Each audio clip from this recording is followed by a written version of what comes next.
कि हम हैं हनुमान धारा रोड में। ये पुल के पास हनुमान धारा के नीचे ही यहाँ तक कार आ जाती है। और देखिए हमारे रास्ते का पूरा ब्यौरा भी आपको दे रहे हैं। तो अभी हम जा रहे हैं महात्मा जी के दर्शन को। तो एक बार आप फिर से देख लीजिए, यहाँ तक कार आ जाती है। यह हनुमान धारा है और ये पुल के पास, और यहाँ से पैदल जाना पड़ता है महाराज जी के दर्शन के लिए। तो अगर आप भी आना चाहते हैं महाराज जी के दर्शन को तो आप भी आते रहिए, और हम बीच बीच में पूरा रास्ता डाल देंगे कि कैसे आप महाराज जी तक पहुँचे। देखिए ऐसा कुछ दृश्य है महाराज जी की कुटिया का जाने का रास्ता। तो देखिए ये दो रास्ते हैं, ये हनुमान धारा पहाड़ है, तो इस रास्ते से हम पूरा रास्ता भी डाले दे रहे हैं। महाराज जी के दर्शन को आइए। महाराज जी सिद्ध संत हैं और आज हमारे साथ भैया जी हैं। जो आप कहाँ जौनपुर से हैं? नहीं, मैं नागपुर का हूँ। अच्छा, आप नागपुर से हैं। जो पहले हल्दीराम में आप कार्यरत थे, हल्दीराम में आप जॉब करते थे, लेकिन आपको वैराग्य होने के कारण चित्रकूट में रहकर भजन और साधना करते हैं। एक बार फिर हम रास्ते का दृश्य डाल रहे हैं। देखिए अब ऐसा कुछ सकरा रास्ता है। तो अब यहाँ से थोड़ा सा चढ़ाई पड़ती है। थक गए हो तो ले लीजिए आप। थक गए बस। अब 10 कदम की दूरी पर महाराज जी की कुटिया है। और हम फिर से बता दें, इस जगह का नाम हनुमान धारा पहाड़ के पीछे पुल के पास से उतर के आना होता है। तो देखिए कितना घना जंगल है, और महाराज जी सिद्ध महात्मा है, पेड़ के नीचे रहते हैं। और महाराज जी के आप भी घर बैठे दर्शन करिए और भेंट करिए महाराज जी को। महाराज जी भेंट करिए। देखिए महाराज जी के वस्त्र भी फटे हुए हैं,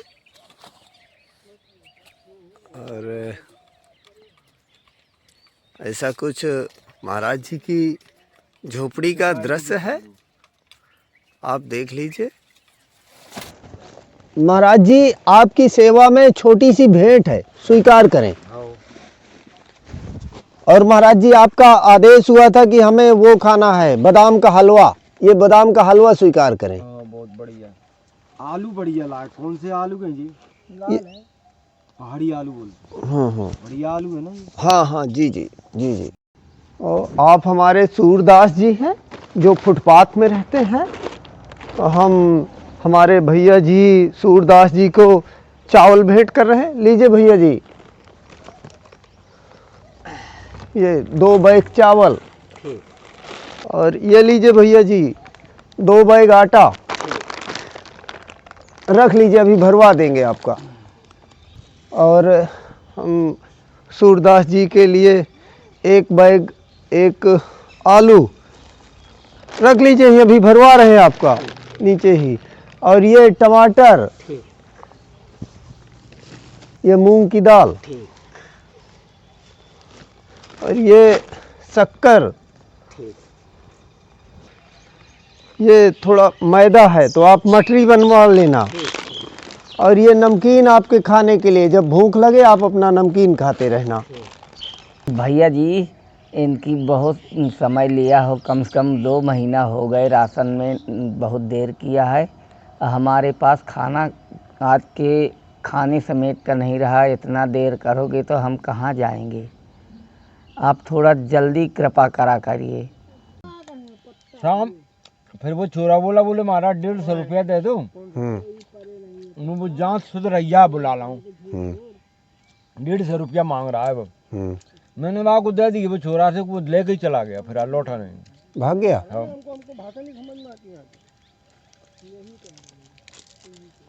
अच्छा, पैसे भी लेके भाग गया। वो बोला जांच सुधरैया को बुला लाऊं, खराब था जांच।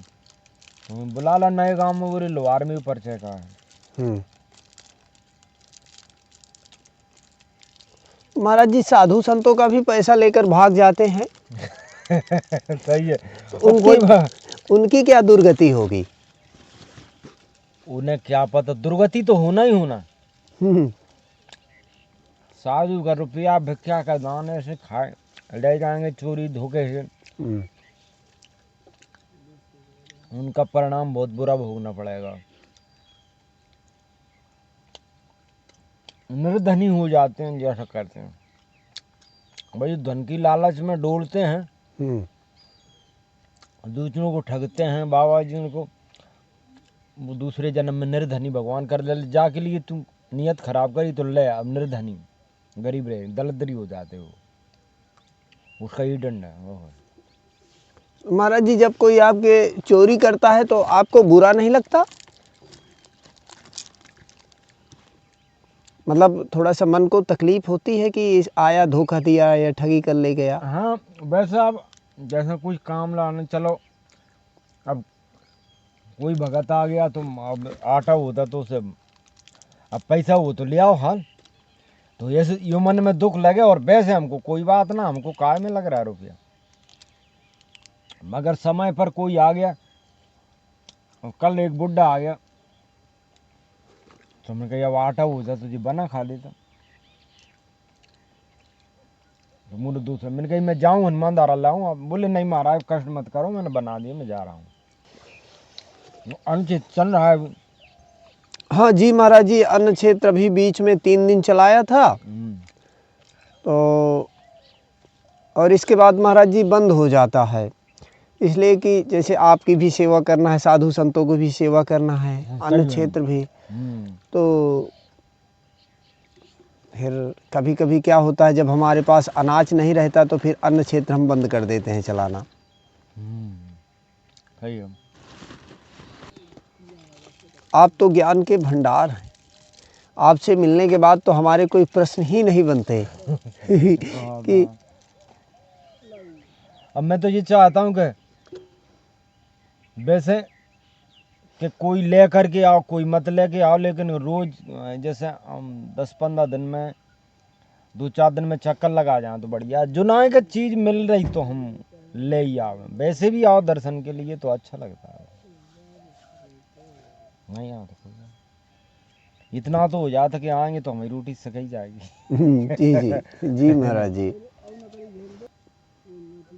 जैसे महाराज जी आप परम तपस्वी हैं, और हम आज फिर से कह रहे हैं आप जैसा तपस्वी संत बिरला ही है कोई चित्रकूट में, लेकिन आप आग ने आपको हरा दिया, आप आँच में नहीं बैठ सकते। हाँ, अब या के लिए पराधीन है।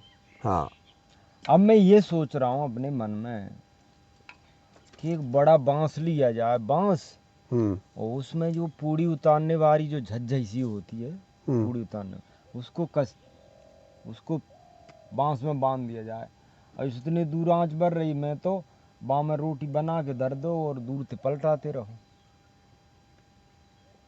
अब ऐसे भाई पराधीन कहाँ तक भगूंगा मैं, इधर जाओ, अब यही कारण रोटी सिखाने के लिए तो भगता हूँ बस, और नहीं तो रोटी सिक जाए यहाँ तो अपने झरना चला ही रहा, नहाए धोए अपने चाया। अब भगवान की ऐसी लीला देखो तुम, जो सही सत्य, ये बात सत्य है कि बाकी विश्वास पर कहीं कुछ नहीं होता, वो पग पग पे रक्षा करने वाला है, लेकिन दिखता नहीं किसी को, करता जरूर है निश्चित है।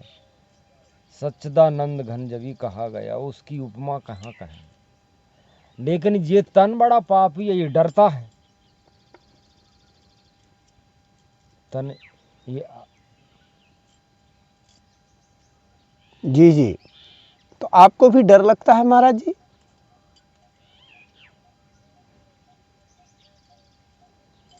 हाँ, डर सबको लगता है, डर तो डर भय, अब तो खैर नहीं लगता, खैर अब यहाँ चित्रकूट में वैसे और वन में लगता है पर यहाँ नहीं लगता। और लेकिन डरबे की तो यही है कि डर तो लगता ही है, ये शरीर है, शरीर बड़ा वो है। महाराज जी आपको भी मृत्यु से डर लगता है?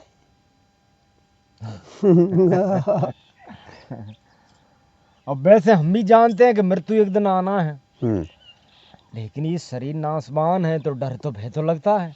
और उसको धीरे ही खूब बनाते हैं कि भाई डर मत है तो एक दिन आना ही आना, लेकिन फिर भी लगता होता। ये कारण। तो ये नासमान शरीर है और इतनी अभी उग्र तपस्या, बड़ी प्रकांड तपस्याएं जब हो जाती हैं फिर नहीं लगता डर। जी जी। जब जब मान लो वो तपस्या तो एक ऐसी है कि जैसे मान लो दीमक चढ़ गई, अब ऐसी फिर वो शरीर तपस्या ही रूप में बन जाता है, तो फिर उनको जीवन मरण का भय नहीं रहता। सूक्ष्म रूप जो हो जाता है देवतन जैसा, तो अपने अनुकूल भी प्राणायाम कर लेते चले जाते। अब ऐसा अभी कहाँ हो पाया हमारा जो प्राणायाम कर लें चले जाए, तो अब यही सोचते रहते हैं। वैसे बीमार तो कभी होते नहीं हैं हम, ये निश्चित है बात। न कोई बीमारी बनना, न कोई अटैक आना, फिर मन में यही सोचते रहते हैं कि एक दिन शरीर को तो छोड़ना ही पड़ेगा, लेकिन कैसे छूटेगा, क्या होगा, ये सोचते रहते हैं। भाई बीमारी तो कुछ बनना ही नहीं है, अब भगवान जाने वो क्या करेगा। लेकिन महाराज जी फिर भी आप सबसे अलौकिक हैं पूरे चित्रकूट में। आप इकलौते संत हैं जो खुले आसमान में सोते हैं और घने जंगल में रहते हैं। बाकी तो सब कुटिया के अंदर ही रहते हैं, पेड़ के नीचे रहते हैं। हमने चित्रकूट में आपको देखा, एक और कोई महात्मा जी बहुत साल पहले हमें मिले थे, वो रहते हैं। हाँ बात सही है। बाकी तो सब न कोई नहीं रहता चित्रकूट में, कहीं भी चले जाओ, बिना टाटी गार्डन पक्की कुटियां बनी हुई हैं उनके अंदर, ताला, हाँ 12 मास सोएंगे उसके अंदर, ताला बंद करके सोते हैं। हाँ ताला बंद। लेकिन हम खुलेआम सोते हैं। ये अन बन गई, लेकिन फिर भी मेरी तो आसन बाहर रहती है। ये भगवान की लीला मानो, जो ना हम ये ना कह रहे कि हम जो है, हम भी डर लगता, लेकिन भगवान धीरे बनाता है, ये है मतलब। क्योंकि पर यह है मतलब, अब वही तो हम बता रहे कि जाड़न में रहे, सर्दी में कोई रोक टोक नहीं है, ये तो है हमें शरीर के नहीं। ऐसे जाड़े में आदमी गड़बड़ा जाता, बीमार हो जाता, लेकिन हम कोई बीमारी नहीं है, ये तो है। लेकिन फिर मन में देखो, ये तो भय इसलिए होता है कि ये मृतलोक है, चाहे कितना बड़े संत हो जाए, यहाँ से एक दिन जाना पड़ेगा। तो जीवन मरण दुसह दुख हुई भाई, ये प्राण कंठ से निकलते हैं तो दुख तो होता है, कोई भी हो गए। अब वो देखो भगवान वैसे तो बताते हैं, बड़े बड़े सिद्ध पुरुषों को भगवान थोड़े ही परिश्रम में ले लेता है, माना कष्ट नहीं होता उन लोगों के लिए, वो चले जाते हैं। तो हमारे लिए ये मन में होता रहता है कि कैसे होगा क्या, फिर वो भगवान सही करेगा, सब बढ़िया करेगा, उसका विश्वास रखो तो सब बढ़िया करेगा। महाराज जी मृत्यु के बाद जीवात्मा जाता कहाँ है, कहाँ जाती? जैसे देखो, मृत्यु के बाद आत्मा जो है ये शरीर को छोड़ती है और पुनः दूसरी शरीर में प्रविष्ट हो जाती है। ये आत्मा जाति कहीं नहीं है। अब जैसे तुमने मानस, बड़े भाग मानस तन सुर दुर्लभ सद ग्रंथन गावा, बड़े भाग मानस तन पावा। सुर दुर्लभ, सुरों को भी दुर्लभ है, तो मानस योनि पाले, लेकिन मानस योनि में सत्कर्म नहीं किए, बढ़िया कर्म नहीं किए, तो वो प्राणी बिन पूछ पहचान, वो मानस होते हुए पशु है। अब वो शरीर छोड़ेगा तो पशु योनि में प्रविष्ट हो जाएगा। और जो बढ़िया कर्म कांडी हैं, जिनने बढ़िया पुण्य करे हैं, वो स्वर्ग के लिए रवाने हो जाते हैं। कुछ दिन पे स्वर्ग का आनंद लेंगे, तब छीन होने पर यही मृतलोक में आ जाएंगे। और जो प्राणी जिसे भगवान में ध्यान लग गया, केवल भगवान है, वो मोक्ष को प्राप्त हो जाते हैं, भगवान के साकेत बैकुंठ धाम को चले जाते हैं। फिर वहां से आवागमन रहित, फिर वो जीवन मरण से रहित हो गया वो प्राणी। ये आत्मा कहीं नहीं जाती है, ये आत्मा तो अमर है। ये तुम जो कह रहे हो कि ये आत्मा यमलोक जरूर जाती है, आत्मा जैसे मरने के बाद यमलोक बयान लेकर के वहाँ जैसे नरकों का वर्णन है, तो जैसे कर्म, जिसने दुष्कर्म कुछ कर्म किए, तो जो रोरम नरक है उसमें पटक दिए जाते हैं। वो उनको भोग करके फिर वो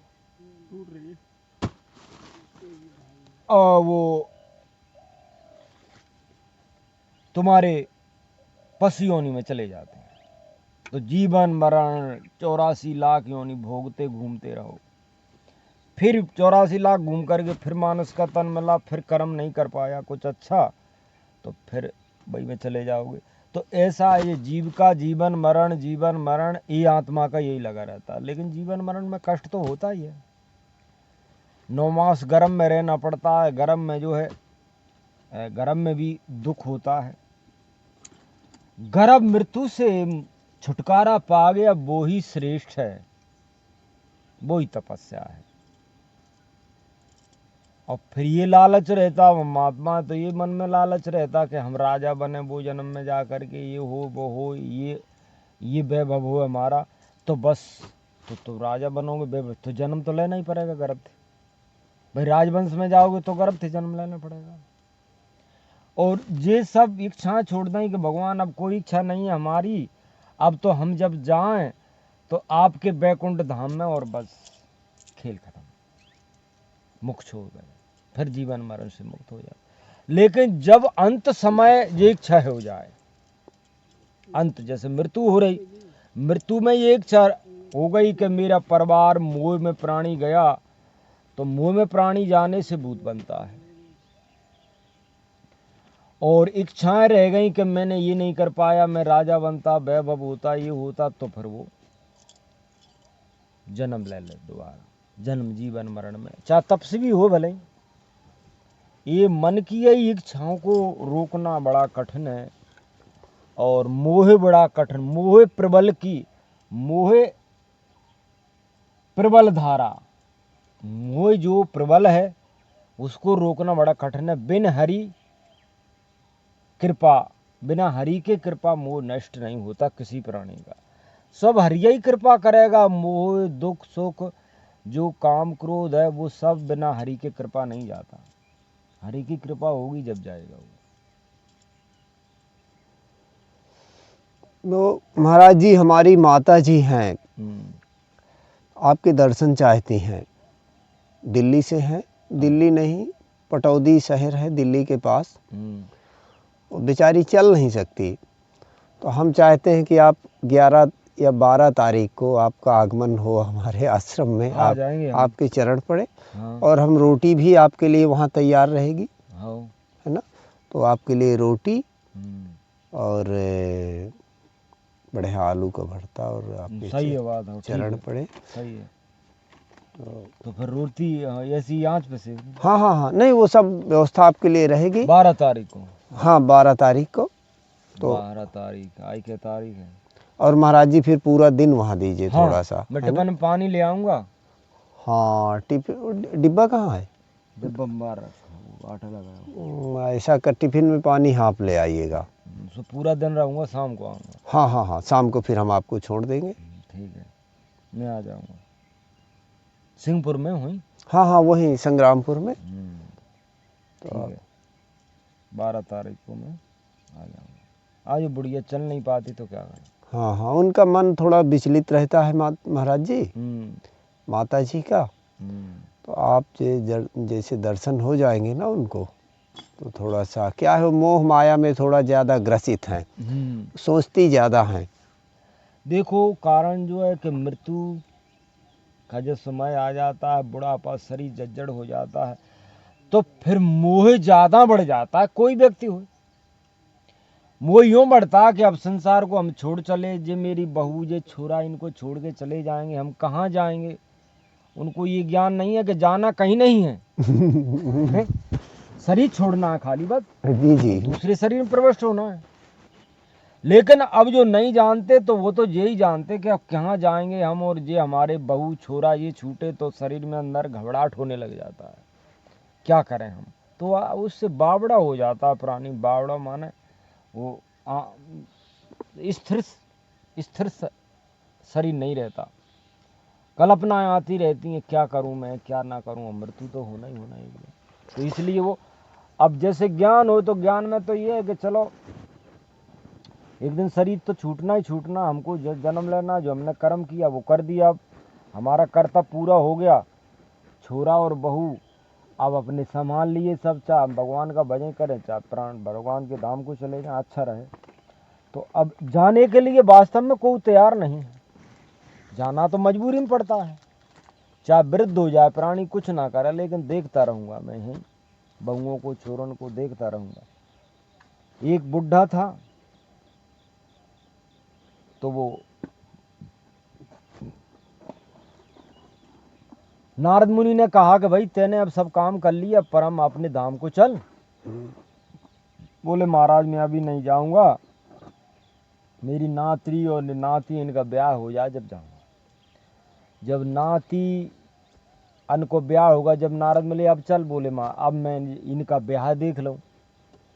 तो वो माया लगती ही जाती है, बोले ब्याह होकर के जब जाऊंगा मैं। तो जब ब्याह हो गया, सब नाती बेटन का शरीर जर्जर होगा, मृत्यु को प्राप्त हो गया। फिर वो मोह में गया, सो माया के मोह में गया तो सांप बन गया वही घर में। जब सांप बन गया तो सुबह ही सुबह चाकी, पहले जन्म में अब कौन पीसता, पहले जन्म में चाकी लोग वाग पीसते थे, तो चाकी पीसने के लिए उनकी बहू है नातनी की बैठी, तो वो चाकी के गंड में घुस गया सांप। एवाने का सांप सो नाती बेटन ने उसे कूट के थूतरी बाहर पटक दिया।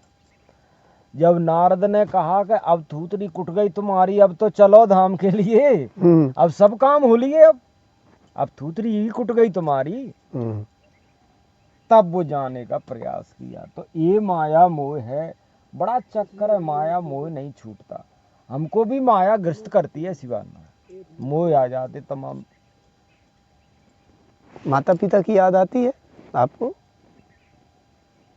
आती है, लेकिन पिता का जरूर दुख मन में ये होता है, लेकिन वो संसार सागर है। कई बार हमारी एरिया में जो महात्मा उगाई करने जाते थे दिव्य आश्रम, तो वे ये कहते कि तुम्हारे पिताजी वृद्ध हो गए और वो तुम्हारी याद करके रोते हैं कि एक बार बाबा के मुझे किसी प्रकार दर्शन हो जाए तो मैं ये सोचूंगा कि अब ठीक है अंत समय मेरा, मैं जाऊंगा। तो मैंने ये सोचा कि ठीक है, मेरा क्या था कि 12 साल में जन्मभूमि नहीं जाऊंगा अपनी। तो जब 12 साल मुझे पूरे हो गए नहीं, तो मैंने सोचा अभी तो कोई ऐसे बीमार भी नहीं है, कुछ भी नहीं हुआ, तो मैं चलो अंत में एक बार दर्शन दे आऊंगा। लेकिन वो नहीं जा पाया, प्राण छोड़ गए वो। तो माने प्राण छोड़ गए तो वो मेरी ही यादगार में गए कि बाबा के एक बार दर्शन नहीं हो पाए। तो वो क्या रहा, प्राण छोड़ा जब वो को यहाँ सपना आ गया, वो सपने में आ गए। तो सपने में क्या कहते हैं, अरे मैंने तुझको बहुत बुलाया, तूने मुझे एक लोटा पानी नहीं दिया, तो बड़ा दुख हुआ मेरे लिए, अब मैं क्या करूं मैं। तो वो अब माया मोह में गए हूं, तो ये भी नहीं समझ सकता कि माया में प्राणी दशरथ भी भूत बने राम के पिता। तो वो 3-4 साल 6-7 साल हो गई मरने के, मर गए वो, लेकिन सपने में वो आज भी दिखते हैं।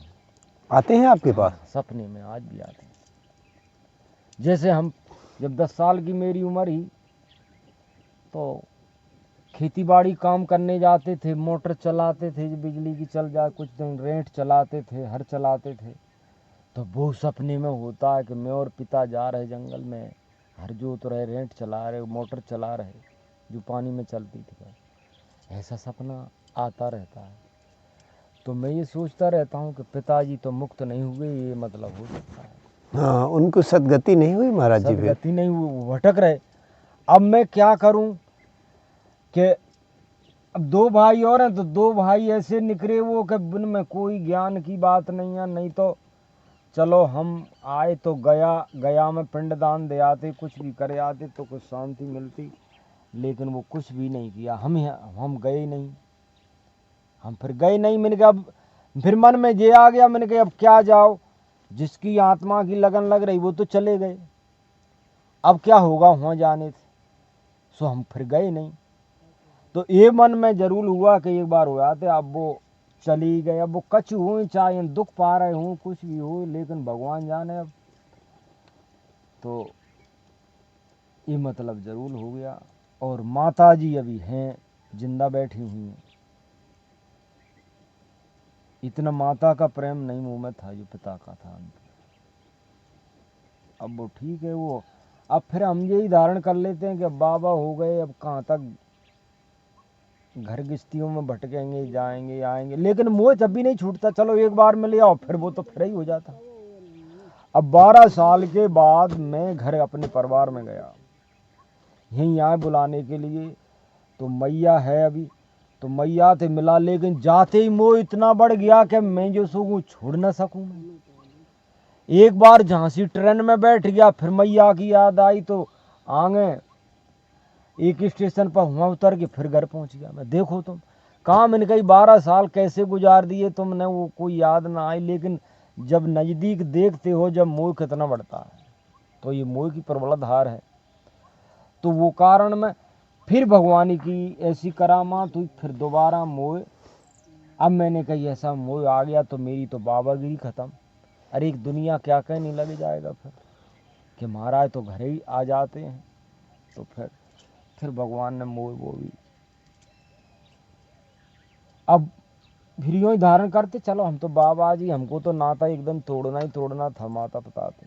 फिर ये है निश्चित है कि पुत्र बाबा जी है जाए और बढ़िया तपस्या करे, भगवान का भक्त हो जाए, तो उनकी फिर वो माता पिता का दोष नहीं लगता कि हमने सेवा नहीं करी। कुछ काम तो किया, भगवान के तो हो गए, तो उनको भी फल मिलता, माता पिता को फल मिलता। अब उधर भी भगवान के भगत हुए नहीं, तपस्या हुआ ही नहीं, तो दुख बीच में ये होता है कि बहन जो कुछ भी नहीं हुआ, और इधर से भी गए उधर से भी गए, तो दुख होता है। लेकिन महाराज जी आपसे बड़ा तपस्वी चित्रकूट में है नहीं। अब वो तो देखो आप अब वो तो मैं नहीं कह सकता कि मैं कितना बड़ा तपस्वी हूँ, ये है वो है, लेकिन अब कारण ये है कि अब बड़े तपस्वियों की बैलू बासन नहीं रहा। अब बड़े बड़े तुम मेहनतन को जाओ, हम चित्रकूट की बोलने लगे कि जी क्या कर दिया बाबा जी ने, तो उल्टा हमको दोष लगाएंगे, तुम बाबा जी इनकी निंदा करते, तुम ये करते। और हम ये कहते, अब शास्त्र जो कहता, रामायण कहता, उसको कोई सुनता नहीं है। जी जी। अब तुम्हें तो इतना ज्ञान है कि महाराज जो रह रहे जी क्या है, तो इतना अलग कछु में ज्ञान नहीं है, तो विजय कहेंगे बाबा जी कहेगा इसके न कोई मठ है न मंदिर है, कुछ नहीं है, ये तो खड़िया है। और बाबा जी जो बड़े बड़े जो मठाधीश बैठे हैं, ये हमको मानते ही नहीं है, ये जो कहेंगे वैसा ही बाबा जी है। एक आया सो कह रहा था वन में क्या है, कोल भील भी रहते वन में।